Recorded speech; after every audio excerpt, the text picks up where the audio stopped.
लाडकी बहीण योजनेत धामणगाव मतदारसंघ अव्वल. आमदार प्रताप अडचड यांच्या प्रयत्नांना यश. 3 तालुक्यात 65,000 अर्ज प्राप्त.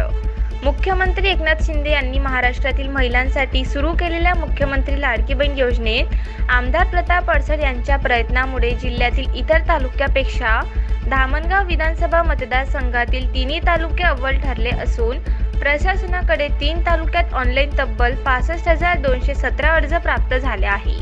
मुख्यमंत्री लाडकी बहीण योजनेचा लाभ सर्वसामान्य भगिनींनी मिळावा, या योजनेत महिलांना पात्र होण्यासाठी येणाऱ्या विविध समस्या त्वरित सोडवून जास्तीत जास्त महिलांना याचा फायदा कसा देता येईल, यासाठी आमदार प्रताप अडचड यांनी धामणगाव रेल्वे, चांदूर रेल्वे, नांदगाव खंडेश्वर या तिन्ही तालुक्यात स्वतः युवक व युवतींचे स्वतंत्र पथक नेमले.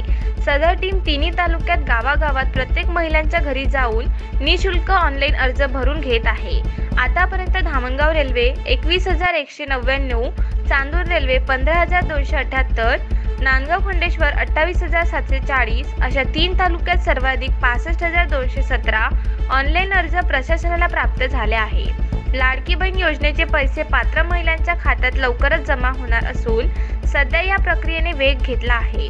आता काही निवडक महिलांच्या खात्यात प्रायोगिक तत्वावर तालुका प्रशासनाने 1 रुपया बँक खात्यात जमा केला जात असून हा तांत्रिक प्रक्रियेचा तथा पडताळणीचा भाग यशस्वी झाला आहे. दरवर्षी रक्षाबंधन व भाऊबीजेला आपल्या घरी येणाऱ्या भावाप्रमाणेच आमदार प्रताप अडचड या योजनेचा लाभ देण्यासाठी प्रयत्न करीत असल्याने आमदार प्रताप अडचड यांचे भगिनीकडून आभार व्यक्त होत आहे. लाडक्या बहिणींनी या योजनेसाठी निधी वगैरे नसल्याचा अपप्रचाराला व गैरसमजाला बळी पडू नये. लवकरच पात्र महिलांच्या खात्यात सन्मान निधी जमा होणार असल्यामुळे अर्ज भरण्यासाठी ऑगस्ट अखेरपर्यंतची मुदत असली तरी ज्या बहिणींचे अर्ज भरण्याचे राहिले असतील त्यांनी लवकरात लवकर अर्ज भरून घ्यावे, असे आवाहन आमदार प्रताप अडचड यांनी केले आहे.